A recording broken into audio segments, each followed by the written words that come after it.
dari dulu pun musik Indonesia tuh udah keren. Dari dulu pun udah keren. Apa yang kita lihat di media, di TV pada masa itu ya, era konvensional nih, TV, radio pada masa itu tuh paling cuma menggambarkan 1% dari kerennya musik Indonesia.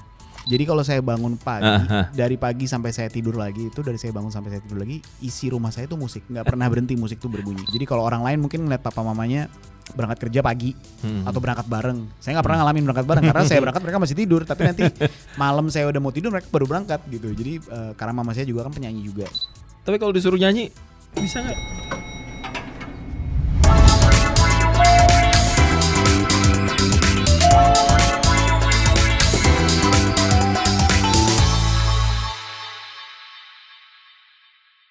Ya, kita mulai lagi program Lantai 2 Suara Surabaya di channel YouTube Suara Surabaya Media. Apa kabar untuk Anda semua? Nah, kalau ngomongin soal musik ya, kita nggak bisa melupakan ada satu daerah di Indonesia yang bisa dibilang ini kayaknya sudah kental banget ya musiknya.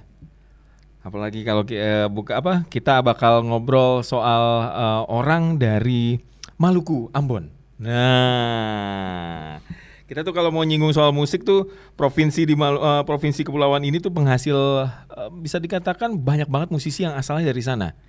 Ya, kalau tadi saya ya sebut saja sih banyak ada namanya Elo. Itu suaranya enak banget nih. Nah, kalau yang sudah ada di depan saya, ini suaranya enak atau enggak nih? Apa kabar, Mas Berry? Kabar baik. Bang Berry atau Mas Berry? Bang, Mas, Bung, Bro. Bung, biasanya Bung bebas. Ya, karena Maluku kan ya. Karena Maluku Ambon ya. Tapi setuju nggak sih kalau daerah di Maluku ya, di Maluku Ambon itu banyak banget musisi-musisi kita yang dari sana? Ya memang secara fakta sejarah dan rekam jejak yang ada memang membuktikan memang seperti itu adanya ya. Bukan memang sekarang kan sebenarnya gini, Ambon itu sudah menjadi kota musik nasional. Dan bahkan sampai sekarang masih memegang status kota musik dunia bersama dengan Glastonbury, bersama dengan Kingston segala macam. Jadi kita masih memegang ya karena memang produsen musisinya di sana banyak sekali. Jauh lebih baik daripada bidang yang lain ya. Kita kan juga ada bola, ada yang basket atau segala macam, tapi tetap musik memang terbanyak dari Ambon. Terbanyak dan kita cukup sangat bangga bahkan sama musisi-musisi yang dari sana ya. Yes. Dan kalau dilihat dari kecil juga kayaknya Bung Berry ini udah kental banget sama musik. Ya. Banget. Om Benny almarhum, lalu juga Om Uta juga. Yes. Yang udah ngenalin musik memang dari mereka ya kenal musiknya pasti.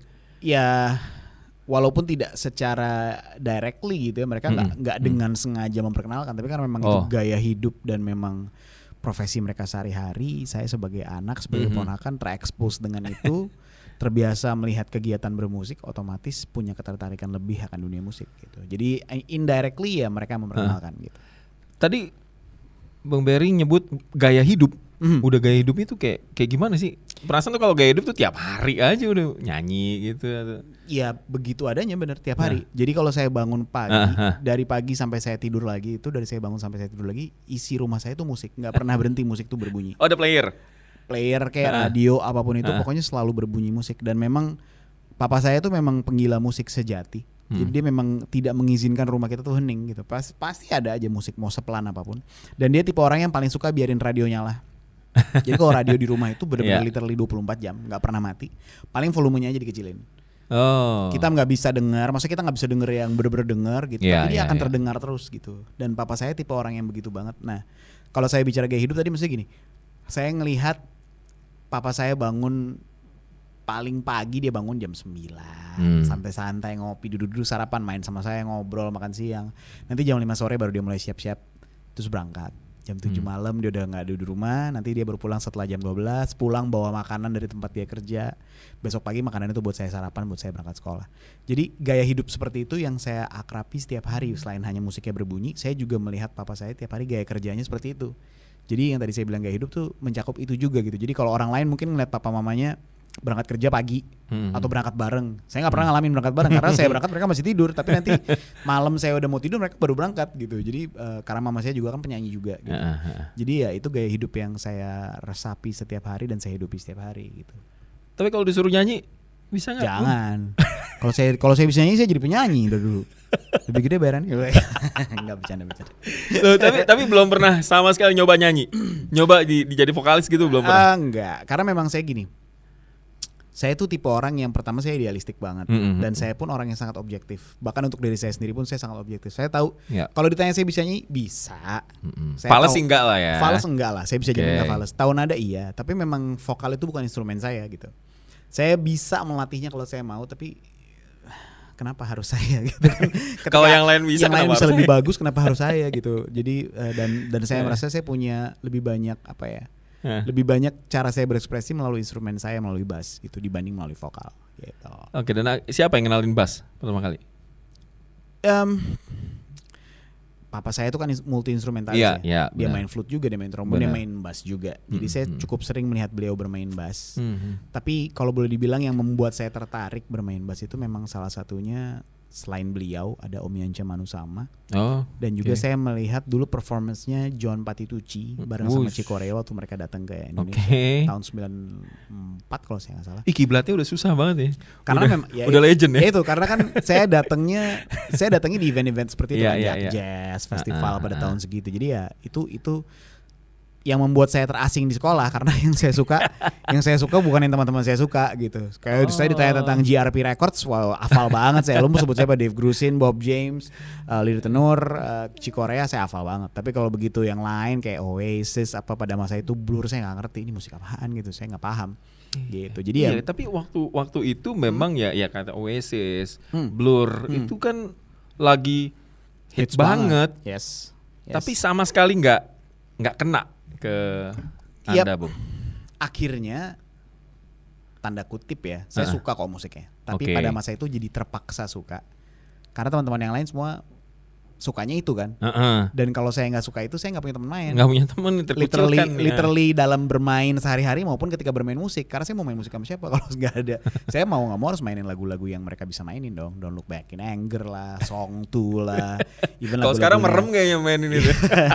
Ya walaupun dia punya tingkat kesulitan sendiri ya. Tapi ya waktu itu era-eranya itu, lalu band kayak Sex Pistols lah, Rancid, band-band punk pun, The Ramones, semua juga saya ikutin karena ya kalau segitu keinginannya bermain musik sampai tanda kutip bukan terpaksa sih ya ngikut lah, beradaptasi dengan yang ada gitu. Tapi sempet ngeband gitu? Oh banget, band saya main punk dulu. Main punk itu makanya tadi saya sebutin Rancid, Sex Pistols, Ramones, terus kalau yang lokalnya tuh pada era itu kita main netral, karena itu kan yang ngepunk banget netral pada masa itu ya. Yang agak waktu itu buat kita agak ngepop tuh kan Green Day, pada eranya Green Day tuh ngepop. Gitu. Sempat kontroversial juga nih. Kan waktu itu kan melodic punk dibilangnya kan, orang masih belum bisa terima itu punk atau bukan, tapi ya kita mainin aja pokoknya, kita punya kesempatan main, kita mainin aja dimanapun. Iya. Kalau sekarang suruh mainin Oasis, jalurnya beda lagi. Diimprove banyak banget nih. Tapi dulu pun saya main punk, saya udah diprotes sama teman-teman, sama kakak kelas saya. Kenapa? Karena saya main bassnya nggak sesuai dengan seharusnya pemain punk gitu. Ada satu lagu di dunia di orang punk tuh terkenal banget lah, lagunya Rancid tadi, judulnya Roots Radical. Roots Radical tuh bassnya tuh jalannya cuma di tengah, cuma di chorusnya. Sisanya tuh biasa. Cuma saya dari awal saya mainnya udah jalan. Bassnya nggak gitu, susah banget gitu. Jadi saya dikomplain sama kakak-kakak kelas, sama anak-anak punk yang udah pada oi, cuma mereka kayak, kok mainnya gitu sih gitu. Jadi saya selalu aneh sendiri. Tapi waktu itu Om Benny bilang apa, jalur musiknya harus jazz kah atau enggak?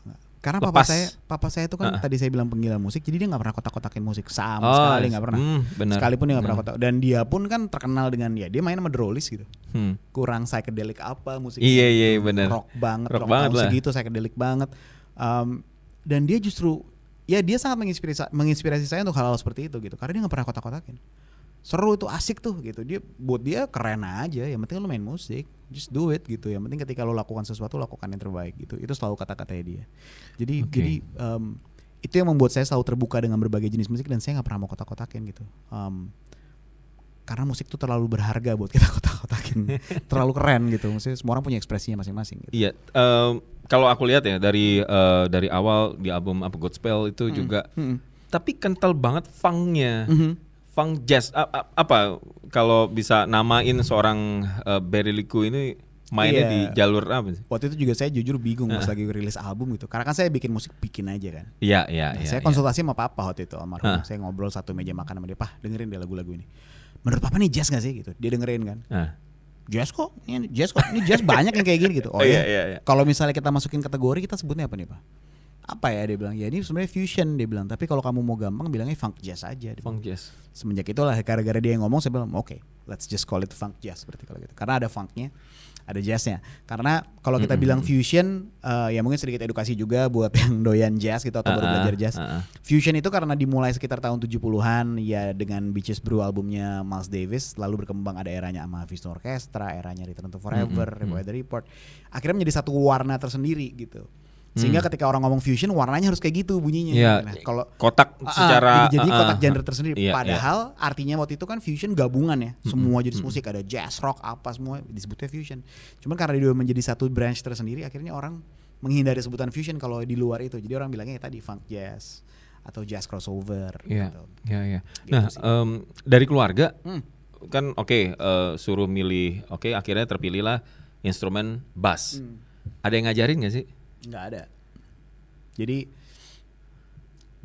Jadi kan saya kan ngumpul sama saudara saya nih, anaknya almarhum Mutali Kumahawa sepupu. Kita di rumahnya dia, duduk-duduk ketawa-ketawa, teman-teman sekelas masih kelas 5 SD gitu. Terus pada nyanyi lagu Cerita Cintanya Kahitna. Nah teman saya ini, si saudara saya ini, karena papanya kan Om Mutali Kumahawa tuh kan almarhum main drum juga. Nah punya stick, dia pegang stick terus dia pakai majalah gitu disusun sama dia, terus dia pura-pura kayak main drum. Gitu. Yang lain nyanyi, ada yang pecah-pecah suara gitu. Wah keren juga nih ya gitu. Saya bingung mau ngapain. Akhirnya saya tanpa saya sadar saya nyanyiin bassline-nya. Saya nyanyiin aja gitu. Terus saya, kok gue hafal ya gitu. Terus saya juga bingung, kok gue hafal sama bassline-nya. Karena saya berpikir kalau gue hafal berarti harusnya gue bisa mainin. Pulanglah ke rumah, coba pegang gitar waktu itu. Nah begitu pegang gitar kan, kalau kita pegang gitar titik pertama itu kan ada G di senar paling atas. Saya bunyi deng, sama masuk nih. Ya udah saya ya udah akhirnya saya belajar sekitar sejam. Dapat tuh satu lagu bassline-nya. Nah karena itu saya iseng rekam, mainin sama lagunya, saya rekam kan saya punya tape recorder kecil pada masa itu. Lagunya saya mainin, saya coba mainin bassnya. Kasetnya ketemu sama papa. Loh ini siapa yang main bass? Wah, aku Pak gitu. Kamu bisa main bass gitu? Iya baru nyoba-nyoba. Ya udah belajar terus lah. Gitu. Oke. Ya udah semenjak itu belajar. Tapi ada instrumen bass di rumah ada ya? Ada. Di rumah kan lengkap ada. Lengkap hampir lengkap lah, kecuali drum ya. Kecuali drum sama keyboard. Tapi kita punya ya bass ada, gitar ada, flute ada, saxophone, trumpet, trombone ada semua. Gitu. Gila. Berarti ya secara nggak langsung ya sosok Om Benny ini juga ya pasti ada legacy lah yang ditinggalkan ya. Oh sangat ya. Kalau beliau sangat berpengaruh buat saya dalam segala hal. Bukan hanya karena dia papa saya loh. Tapi memang sebagai musisi itu dia buat saya dia layak dikagumin gitu. Karena work ethics-nya dia tuh in terms of music tuh gila banget. How he appreciate music tuh juga gila banget. Gimana dia menghargai orang, gimana dia bisa objektif. Itu yang saya suka banget dari dia. Dan saya belajar itu baik dari dia. Dia sangat objektif. Misalnya dia punya teman, dia care banget sama temennya. Tapi kalau temennya mainnya jelek, dia nggak akan pernah bilang temennya bagus. Oh, ngerti gak maksudnya? Dia akan tetap bilang, ya emang mainnya dia biasa aja. Cuma dia teman gue gitu. Atau ada orang lain yang dia nggak suka sama manusianya nih, orang gue nggak suka banget itu, tapi mainnya keren banget gitu. Dia bisa kayak gitu. Jadi buat dia dua hal yang terpisah gitu. Jadi dia nggak akan membenci sejenis musik tertentu hanya karena dia nggak suka sama orangnya. Demikian sebaliknya gitu. Nah itu yang saya belajar banget, dan kadang-kadang di Indonesia tuh susah diterapin karena nggak banyak orang Indonesia bisa kayak gitu kan.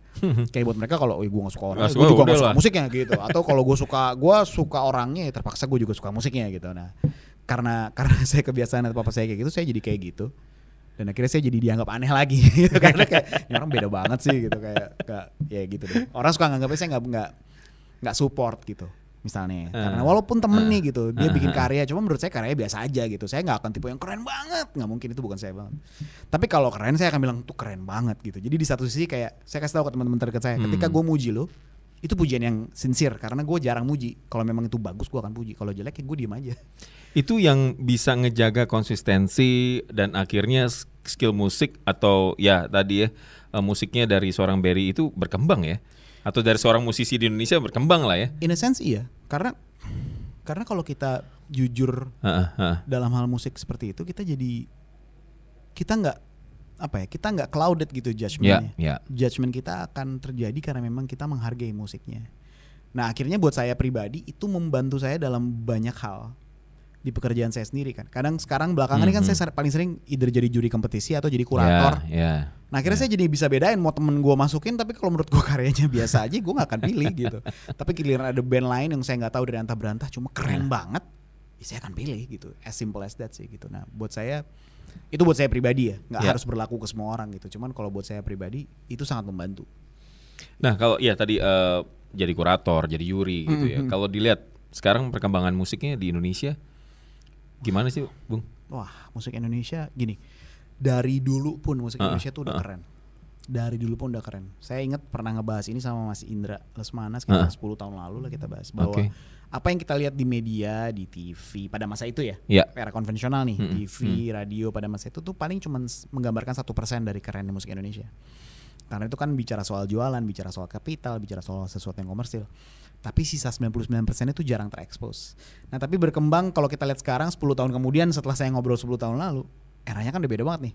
Kalau 10 tahun lalu kita nyari musik baru tuh gak segampang sekarang. Nyari musik yang segmented tuh gak segampang sekarang. Sekarang lebih gampang terekspos walaupun in a sense mulai terkotak-kotak lagi karena algoritmanya mulai mengarah ke sana lagi gitu. Tapi kan pada masanya waktu sesuatu ini baru muncul, kita kayak dapat angin segar terus setiap saat. Gila ada orang bisa bikin musik kayak gini di Indonesia, dan itu yang selalu terjadi sama saya sekarang. Saya kalau denger musik Indonesia itu saya terkagum-kagum, dan saya ngeliat basis-basis lebih muda dari saya yang usianya jauh 10 tahun 15 tahun di bawah saya jago-jago banget. Dan saya kalau puji mereka saya beneran bilang lu emang jago banget, dan mereka selalu gak percaya gitu kan. Itu siapa itu yang punya project sama Mas Om Indra?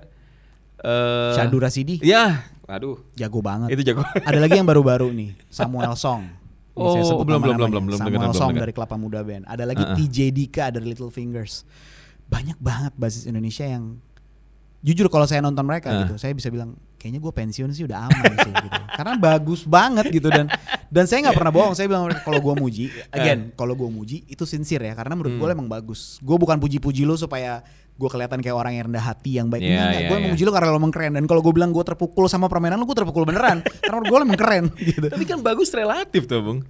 Bagus relatif benar. Tapi menurut saya ketika saya bicara bagus itu saya selalu bawa dalam konteks musik di Indonesia. Oke. Karena gini, kalau kita ngomong bagus, bagus di musik jazz Eropa sama bagus di New York tuh beda banget. Orang New York suka yang serba di depan, in your face, yang kenceng, keras, kasar. Orang Eropa sukanya yang delicate, yang rapi, yang very sophisticated, yang gitu smooth, yang sekolahan banget. Nah, itu dua bagus yang berbeda kan. Nah, saya selalu membawanya ke dalam konteks Indonesia. Buat saya bagus orang Indonesia. Contoh pemain bass. Paling bagus buat saya gini. Lu main, lu bisa bikin gua amazed sama permainan lu, tapi permainan lu nggak susah, tapi di satu sisi punya kedalaman tersendiri. Nah itu semua saya selalu kembalikan ke konteks musik Indonesia gitu. Gimana sebagai audience, sebagai orang Indonesia bisa react sama musiknya dia. Nah ketika itu bagus, saya akan bilang itu bagus. Jadi bukan sekedar speed, lu chop, slap gitu. Bukan. Karena kalau ya. Dan saya pun juga jujur ya, saya juga bukan tipe orang yang suka yang technical gitu. Karena menurut saya orang Indonesia itu juga dari zaman dahulu kala kerennya tuh secara seni dan budaya, bukan secara technical. Kalau technical kita kalah sama negara-negara lain. Karena negara-negara lain urusannya tekun dan rajin. Negara kita kecenderungan budaya orang Indonesia adalah bisa dulu. Tahu tekniknya belakangan, tahu teorinya belakangan. Bisa aja dulu, yang penting seru dulu gitu. Tapi itu yang membuat kita selalu punya that raw energy yang spesial gitu. Ya pada akhirnya mudah-mudahan itu bisa menjadi warna kita di kancah musik dunia gitu. Iya. Jujur kalau dari aku nih ya, sebagai penonton ya, kalau nonton Bung Berry, terus juga Om Thomas, itu kan stage performance-nya tuh gila gitu ya. Dan apa yang dipikirin waktu di atas panggung tuh komunikasi dengan penonton tuh gimana sih? Padahal kalau main ya, nih orang mainnya susah, ribet, terus pakai jalan-jalan lagi, terus pakai gini-gini lagi, terus gaya yang jelas gini, monyong-monyong ya. Nah, gimana Bu? Banyak orang yang berpikir bahwa itu sebuah gimmick atau sebuah stage act gitu kan. Padahal itu terjadinya secara natural dan organik dan nggak pernah didesain gitu. Wow. Saya tuh nggak pernah tahu sejelek apa muka saya ketika saya semonyong apa bibir saya nggak pernah tahu, karena saya memang menikmati musik saya sendiri. Nah menurut saya seorang musisi itu harus sampai di level dimana dia menikmati permainannya sendiri dan being in the moment sama temen-temen satu brandnya, satu grup yang lagi perform sama dia gitu. Kalau kita udah bikin semuanya serba fabricated, itu jadi berbahaya karena kita lagi jadi nggak jujur kan. Kayak gue pengen gaya kayak gini supaya begini karena ini stage act gitu. Nah menurut saya itu jadi nggak organik. Nah ketika saya jalan-jalan, ketika saya komunikasi sama musisi yang lain, ketika saya lompat, ketika saya monyong-monyong, itu terjadinya organik karena memang itu adalah bentuk ekspresi dan saya being in the moment. Nah kalau kita balik lebih mundur lagi, secara teknikal gini, kita latihan gila-gilaan di rumah, kita latihan di studio sebelum kita manggung supaya waktu di panggung kita bisa lupain semua yang kita latihan. That's the whole idea gitu. Kita latihan gila-gila jangan sampai lupa ya. Ulang-ulang, salah ulang supaya kita ingat sehingga ketika nanti kita manggung kita udah nggak perlu inget yang udah terjadinya secara natural sama kayak kita lagi ngobrol sekarang. Waktu saya baru mulai ngomong, saya sekarang umur 41 tahun. Waktu saya baru mulai ngomong kan saya umur 4 atau 5 tahun kan saya masih harus pilih-pilih kata-kata. Anak saya sekarang umurnya 5 tahun, kalau dia ngomong dia lama banget tuh. Pak, aku kemarin karena dia lagi mencari kata-kata, dia mau coba merangkai kalimat. Buat dia susah karena dia umur segitu. Tapi nanti dia kan ngomong akan dengan lancar. Nah sama seperti ngomong, bermusik tuh harusnya kayak gitu. Karena musik itu adalah bahasa. Iya, Bu. Jadi ketika kita manggung, kita bukan lagi mikirin, wah nanti gini gimana. Yang saya kalau lagi di panggung, saya cuma mikir gini, happy gak dia nonton gue? Kalau dia gak happy, gimana caranya supaya dia happy? Itu aja kalau di isi kepala saya tuh selama manggung tuh isinya gitu aja. Nah tapi sisanya yang lain tuh semua terjadi natural aja. Saya by the way ini mungkin agak memalukan cerita. 3 minggu lalu ya hampir 3 minggu lalu saya baru jatuh di panggung for the first time in my life selama 41 tahun. Di mana? Di kota panggung mana? Di Jakarta. Oh, di Jakarta. Oke. Jadi saya lagi karena pemain gitar saya nggak masuk, jadi hari dia ada kerjaan di tempat lain, udah terlanjur kerjaannya dadakan. Terus saya pemain gitar yang ini belum pernah bawain lagu yang ini, tapi saya udah terlanjur call lagu ini gitu. Terus wah gue belum pernah bawain, jadi saya harus ngasih tahu ke dia bolak-balik. Oh. And then tanpa saya sadar saya kesandung kabel saya sendiri. Kaki saya menapak di area panggung yang ada jedanya gitu. Jadi saya jatuh nggak bisa berdiri. Jatuh lah, akhirnya saya sempat pincang lah seminggu gitu ya, karena harus terapi segala macam. Di umur 41 tahun jatuh tuh adalah sebuah kesalahan besar. Tapi gini, saya langsung mikir, gara-gara tadi ngobrol nih tiba-tiba saya kayak gini, gila ya, coba lu bayangin kalau hidup gue selama ini cuma gimmick. Berapa kali harusnya gue jatuh dalam hidup ini? Berarti kemarin-kemarin tuh gue gak jatuh tuh sebuah keuntungan besar, itu sebuah berkat dan apa ya, luar biasa banget karena gak pernah sampai kejadian jatuh. Tapi for the first time kemarin umur 41 tahun gue jatuh. Oke, so ini it's a sign bahwa gue udah gak boleh se-energik tau umur 27 nih. Harus lebih reduce gitu. Gitu sih. Jadi keinget aja barusan gitu loh. Tapi memang stage edge di ya beberapa kali Bung Berry juga tampil di Jazz Traffic Festival. Aku lihat nonton dan sering komunikasi ya, masuk ya, ini ya, gini ya. Aku lihat dari atas panggung waktu itu kebetulan jadi di stage manager gitu. Gila nih orang kok bisa fokus di ini ya, sebegitunya ya. Dan pernah ada yang kaget nggak sih player-player lain gitu? Karena kan tadi ini kan nggak di setting, nggak di desain di belakang panggung. Ngapain sih nih Berry? Gue gituin, oke. Ini nanti tayangnya di mana by the way? Ini di YouTube ya. Oke, ini kalau buat yang nonton teman-teman satu band gua, tolong kalian komen di bawah ya. Betapa seringnya lu kaget kalau manggung sama gua. Nanti saya suruh mereka nonton. Karena mereka bilang gini, manggung sama Bung Berry itu. Dulu sampai ada istilah manggung sama Bung Berry itu adrenaline zone. Karena saya kalau bikin songlist, contohnya Jazz Traffic deh. Kalau Jazz Traffic kita kan udah siapin waktu manggungnya berapa? 45 menit di dunia jazz 7 lagu lah dengan solo-solo. Biasanya saya akan kasih lagunya gini. Lagu pertama ini ya, lagu kedua ini, 3, 4, 5, 6, 0, lagu ketujuh ini. Dan itu memang selalu seperti itu. Karena saya cuma tahu gue mau opening pakai lagu ini dan lagu keduanya ini. Lagu 3, 4, 5, 6 kita lihat suasana penonton ya. Gila. Jadi musisi yang main sama saya udah datang dengan mental ready. Anything can happen. Dan itu sering banget terjadi, even sampai hari ini. Tapi sekitar 2-3 tahun belakangan saya udah agak lebih reduce karena sekarang saya manggung juga udah pakai sequencer gitu, jadi udah ada sequencer, jadi teman-teman yang lain udah bisa lebih santai. Kalau dulu saya benar-benar bisa collab lagu, bisa sembarangan banget gitu, karena seperti tadi saya bilang, saya kalau manggung saya pengen orang yang datang nonton permainan saya. Karena gini, mungkin waktu dia nonton dia nggak tahu saya siapa loh. Dia datang nggak tahu Berry Likumahua tuh siapa sih, gue cuma datang ini jazz festival pertama gue nggak tahu nih orang siapa. Lagunya bosan, nggak menarik gitu. Gimana caranya saya bisa capture dia supaya ketika dia pulang nanti, oh gue nggak tahu dia siapa tapi musiknya seru banget ya gitu. Itu experience yang saya selalu pengen share sama orang yang nonton saya gitu. Karena itulah saya selalu mengorbankan kayaknya lagu yang ini. Kadang-kadang lagu ini saya udah siapin, nggak ganti, kita nggak perlu bawain lagu itu, kita ganti lagi. Gila. Itu sering banget. Bisa mendadak begitu tuh. Ya waktu kejadian saya jatuh kemarin pun begitu. Itu songlist yang kita udah siapin 8 lagu. gak ada yang kepake, cuman kepake satu lagu pertama. Dan karena lagu pertama itu saya ngerasa mereka gak ke-capture nih. Yang nonton saya tuh Gen Z sama Gen Alpha. Ya saya gak mungkin bawain lagu tahun 80 yang mereka gak kepengen dengerin gitu. Kecuali sesaat kau hadir misalnya lagi populer banget, mereka emang nyanyi sih. Tapi saya gimana caranya supaya gue bisa capture mereka. Oke, lagunya sini, lagunya situ, kita bikin aransemen. Lagu Justin Bieber lah, lagunya Drake, kita bikin aja aransemennya kayak gini ya. Langsung aja bikin on the spot. On the spot? On the spot. Ya itu sering banget terjadi karena ya adrenalin beneran adrenalin. Nah untungnya teman-teman yang main sama saya karena mereka datang dengan kondisi yang udah ready, ya mereka udah selalu siap mental gitu. Paling nanti habis di belakang panggung udah gini-gini semua ya. Udah. Mereka biasanya udah panik gitu kayak, Bung kita bawain lagu apa nih gitu. Kita lihat ya gitu. Dan itu udah sering. Saya bisa konfirmasi mungkin kalau Dio Sihaan nonton atau David Kumawa, Dimas Pradipta boleh komen di bawah. Tapi Bung Berry pernah kolaborasi sama banyak musisi juga ya dari berbagai genre ya. Ya. Apa aja waktu itu? Dari genre-genre apa aja tuh? Wah, saya pernah main sama Ras Muhammad. Saya pernah main sama Bass Boy. Saya pernah main sama VOB, Voice of Baceprot.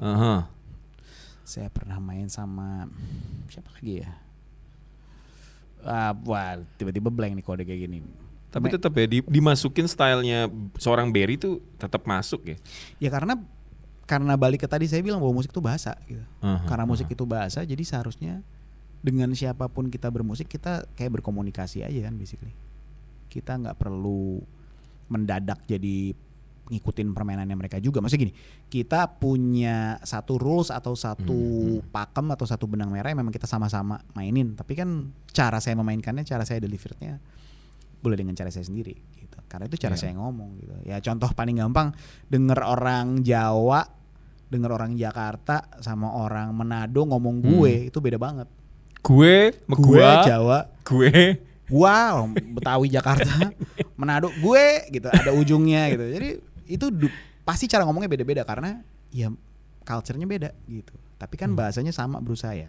Boleh dong nyampein dengan cara sendiri. Iya. Ini mungkin yang bikin Bung Berry tuh ya oke, kita tadi flashback. Anda berangkat dari otodidak pasti. Itu yang bikin terus berkembang kali ya, dan bahasa as a music itu ya terus berkembang juga. Iya sih gitu harusnya gitu karena ada kata yang baru yang didengar, skill baru, musik baru. Oh itu kalau itu banget ya. Karena ketika saya dengar satu lagu baru, yang saya tangkap bukan hanya lagunya, bukan gimana cara bikin lagu kayak gitu, tapi lebih ke cara dia memainkan language-nya. Contoh saya dengar lagunya Billie Eilish gitu misalnya. Waktu saya lihat Billie Eilish tampilannya kan saya agak bingung nih orang sebenarnya nyanyinya kayak gimana sih. Begitu saya dengar, oh style nyanyinya kayak gitu. Style nyanyinya dia banyak falsetto di atas, tapi musiknya deep, yang mixingannya gelap gitu kayak ketutup. Tapi ternyata di lagu lain dia bisa bawa suasana tahun 60-an, beda lagi. Jadi mempelajari itunya dibanding mempelajari lagunya ataupun mempelajari tekniknya, tapi lebih mempelajari how they deliver the message gitu. Wow. Gitu sih. Nah kalau proses kreatif tuh dalam membuat komposisi musik jazz itu gimana prosesnya, Bung? Sebenarnya kan ada beberapa cara ya. Bahkan mungkin lebih lebar dari sekedar musik jazz gitu. Kalau kita bicara musik secara general, ada beberapa cara. Pertama kita dapat, kalau lagunya lagu berlirik, kita dapat liriknya dulu. Dari situ kita bikin melodi yang menyesuaikan. Atau kita dapat melodinya dulu, dari situ baru kita cari liriknya. Atau kita bikin chordnya dulu, baru kita cari melodinya. Atau kita bikin beatnya dulu. Nah semua tergantung pendekatan seperti apa yang mau kita capai gitu.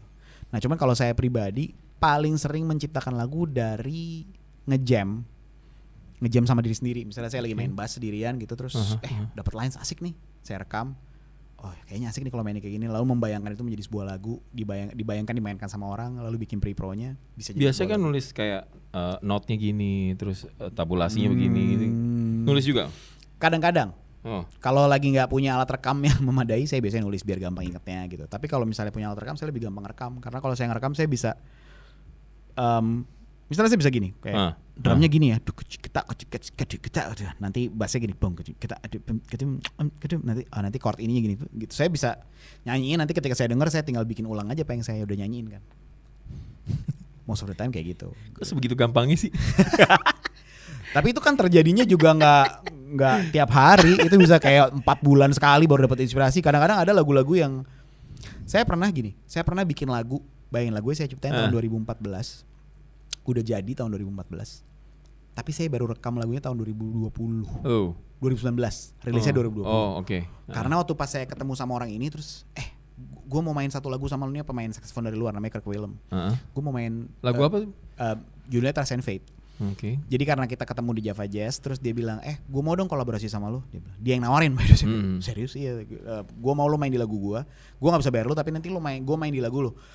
Itu even a better idea gitu. Nah waktu dia ngomong gitu saya bingung lagu apa ya yang cocok dibawain sama nih orang yang gue punya. Gitu.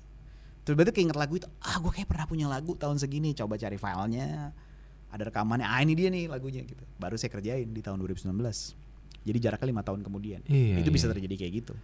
Jadi proses kreatif itu proses yang beda-beda. Nggak pernah ditarget bakal rilis kapan itu juga ya? Kalau saya nggak pernah target.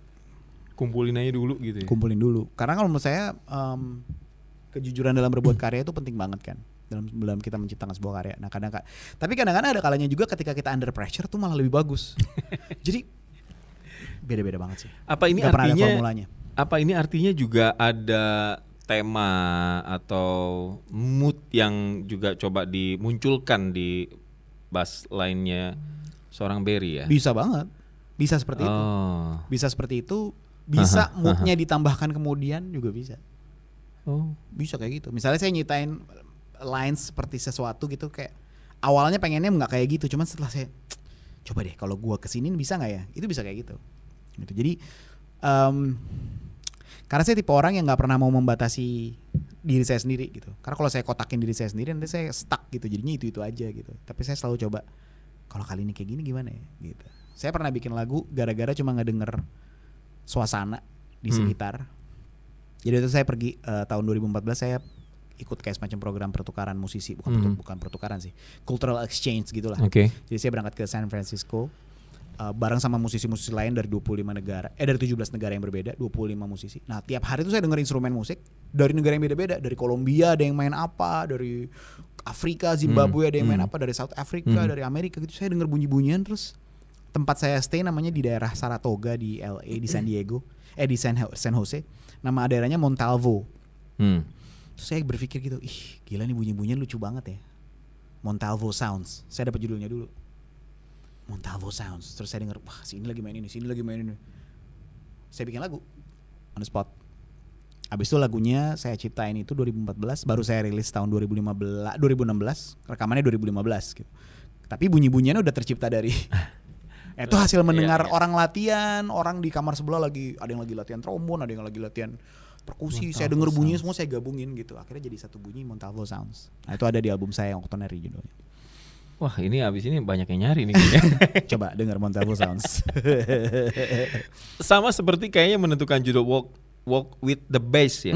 Walking with the Bass. Waduh, itu gimana? Fun fact, lagunya belum tercipta, judulnya udah ada. Itu gimana ceritanya? Karena itu sebenarnya lagunya by request. Jadi gini, siapa yang request? Saya waktu itu ngerjain lagu untuk albumnya Bass G, pemain saxophone, sama Gadis V kakaknya. Mereka berdua bikin album saxophone. Mereka bikin tahun 2006. Waktu itu judul albumnya Sex Chemistry. Nah si papanya ini namanya Om Dennis Sibalt, dia ngontak saya terus bilang, Ber, saya pengen kamu bikin lagu dong buat Gadis sama Bass. Oke boleh Om, berapa lagu? 2 lagu aja. Oke. Yang pertama judulnya Walking with the Bass, yang kedua judulnya Till the Next Hello. Dia udah siapin judulnya gitu. Saya kayak, maksudnya gimana nih Om? Kenapa Till the Next Hello? Karena nanti mereka berangkat ke Kanada setelah mereka rilis album ini. Jadi kita belum tentu ketemu lagi nih, karena sering main sama mereka kan. Jadi nanti kalau kita sampai ketemu lagi, pokoknya that's Till the Next Hello.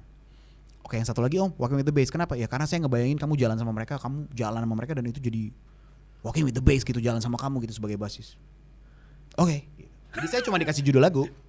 Dan memang itu credits buat Om Dennis Sibalt karena dia yang kasih judul lagunya.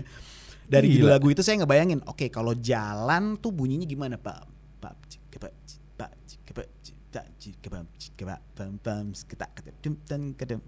Ya as simple as jalan, Walking with the Bass kan. Oh iya, iya itu kan kayak jalan. Iya. Ya kayak orang lagi jalan aja gitu. Iya. Oke, gitu. Terus waktu saya bikin Till the Next Hello juga gitu. Saya ngebayangin Till the Next Hello kayak orang say bye bye, bye,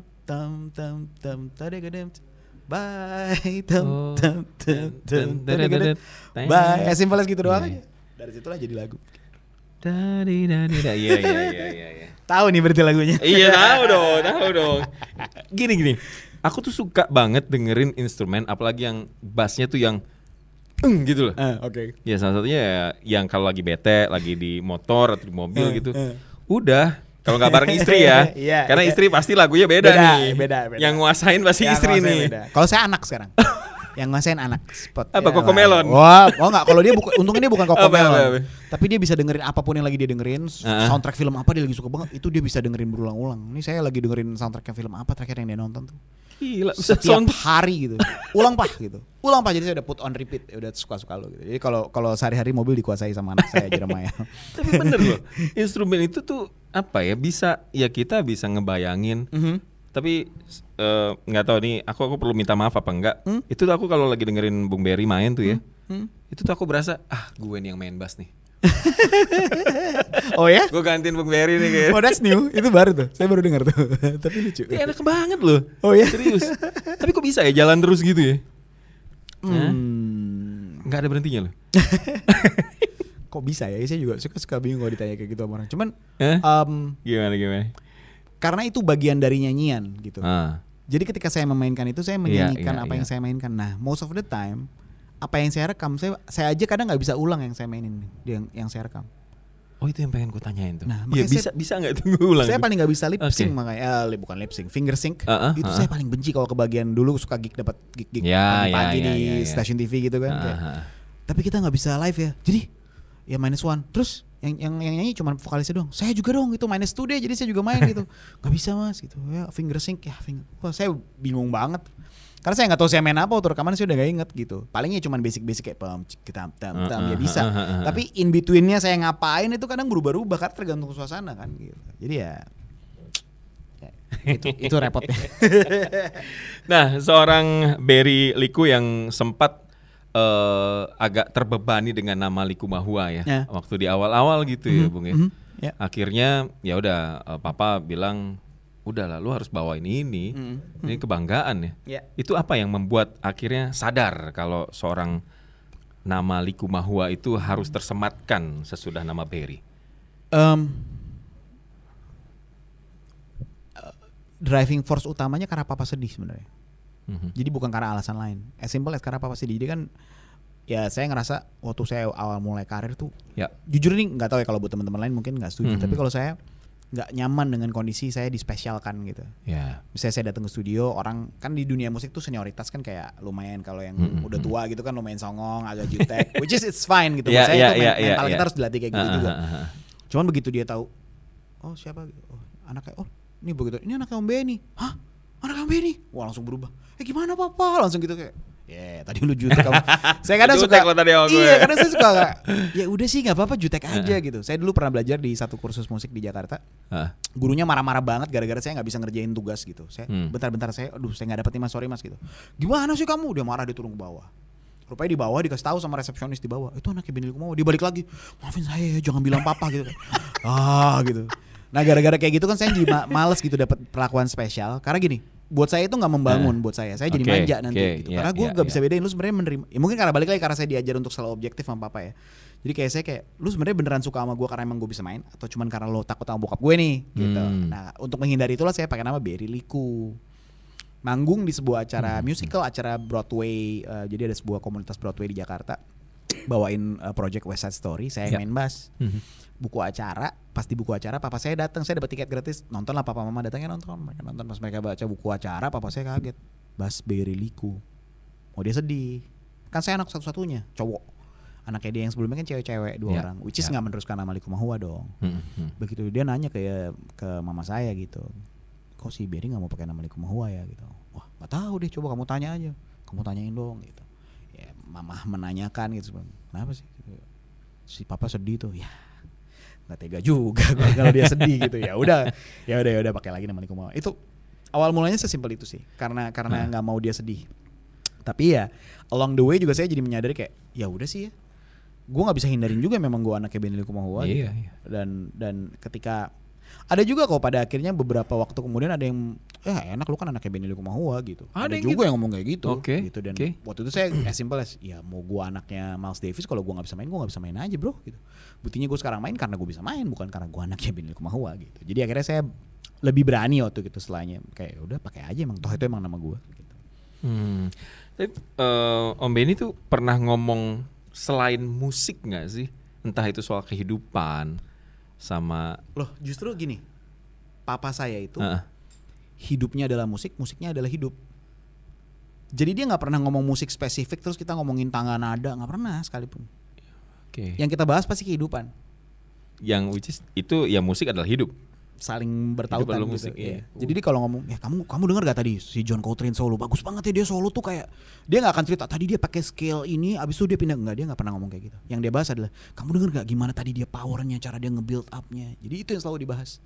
Atau ketika dengar pemain bass, kamu nonton gak tuh Abraham Noboriel solo? Lihat nadanya biasa aja loh, tapi cara dia maininnya gitu. Jadi saya selalu dibawa ke perspektif yang itu gitu, bukan sesuatu yang teknikal, tapi sesuatu yang lebih kayak gimana dia bawa spiritnya, gimana dia gitu. Nah itu yang akhirnya menjadi sesuatu yang saya suka gitu, karena itu kan perspektifnya dikecilin secara nggak langsung sama papa saya gitu. Fokusnya ke situ, bukan fokus ke nada yang dia pakai. Papa saya nggak pernah ngebahas nada. Sekalinya dia ngebahas nada dia cuma bilang, Ber, kamu sekali-sekali cobain deh pakai scale. Dia selalu bilang pakai scale whole tone deh, coba. Itu salah satu scale gitu kan. Coba pakai scale whole tone deh. Itu sesuatu yang baru loh, jarang orang pakai. Oh iya Pak ya. That's the one thing yang dia pernah ngomong ke saya tentang musik yang technical. Lain dari itu nggak pernah. Semuanya selalu filosofi kehidupan. Kayak kenapa kita harus datang on time? Karena musik tuh in time. Gila. Gitu. Lebih kayak gitu. Itu dia orangnya gitu. Dia selalu bilang kayak matahari aja nggak pernah telat. Tiap pagi terbit. Masa lo telat? Gitu. Itu papa saya banget tuh. Ya lo kalau lo telat ya berarti ritme lo juga telat gitu. Kalau lo nggak mau ritme lo telat tuh jangan telat gitu. Hal kayak gitu. Kehidupan banget. Itu papa saya banget tuh. Jadi dia selalu kalau ditanya tadi pernah nggak dia ngomong hal lain selain musik, saya nggak bisa jawab karena semua yang diomongin berkaitan sama musik, tapi dia tidak menyampaikan in a sense of music education. Caranya selalu beda. Not technical gitu kan? Nggak technical sama sekali nggak. Merinding banget sih.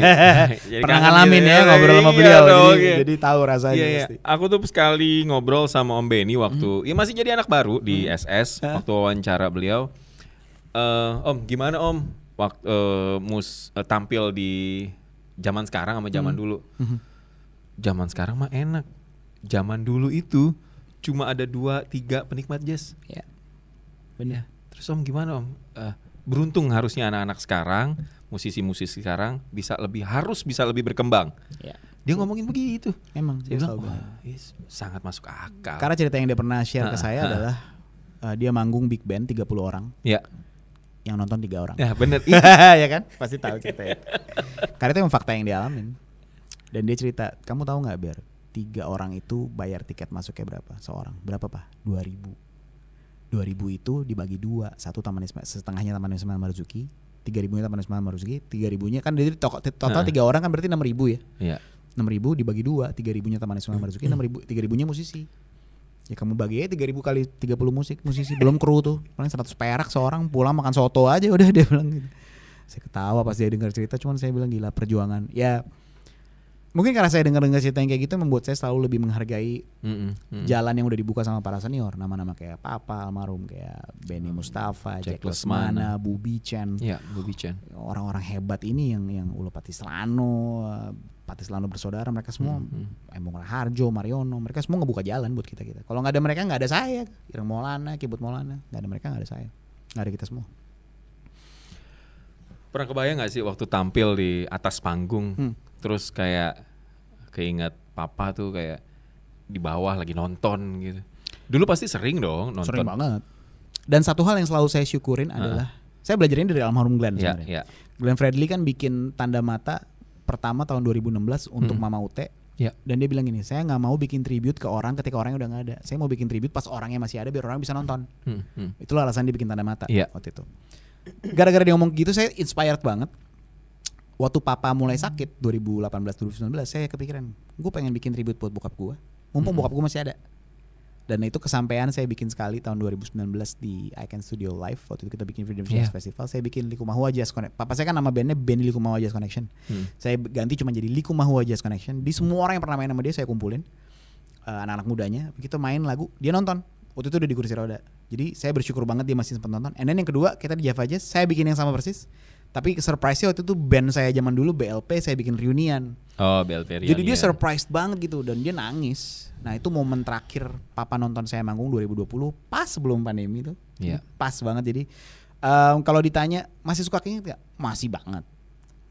Tapi saya bersyukurnya karena yang keinget adalah memang memori-memori terakhir waktu sama dia masih sempat nonton ketika saya kasih tribute buat dia. Gitu. Jadi it's always good memories, bukan regrets gitu ya. Gitu sih. Jadi kangen nonton Berry Likumahua di panggung Jazz Traffic Festival nih. Ini apa nih yang mau? Ayo dong. Yang mau dimunculin apa nih nanti? Ada yang spesial nggak? Kalau spesial sih pasti ada. Gue yakin pasti ada. Tahun ini tuh kan kita berarti tahun kedua saya dengan format Rhythm Service untuk tampil di Jazz Traffic. Kan terakhir kita di 2022 sempat dengan format Rhythm Service. Cuman waktu itu jujur kita belum rilis single, belum ngapa-ngapain. Nah sekarang kita udah punya beberapa single. Jadi kita akan bawakan beberapa single. Dan karena tahun ini juga saya baru rilis lagu, which is itu remake karyanya papa saya. Judulnya Sign of Love yang dulu dirilis tahun 73 sama The Rollies. Saya bikin ulang. Jadi nanti Jazz Traffic saya mau bawain lagu itu special as a tribute buat papa saya. Gitu. Bakal kayak gimana musiknya kita nggak bisa nebak. Siapa tahu di belakang panggung baru Tenang, tahun ini sudah lebih rapi karena ada sequencer, udah nggak separah dulu. Memang nggak ketebak sih tetap, tapi udah lebih ketebak. Gila. Berry juga nanti ya bakal pasti lah kalau yang spesial pasti tampil di Jazz Traffic Festival. Yes. Bung, ajakin dong Bung netizen Bung buat datang ke Jazz Traffic Festival.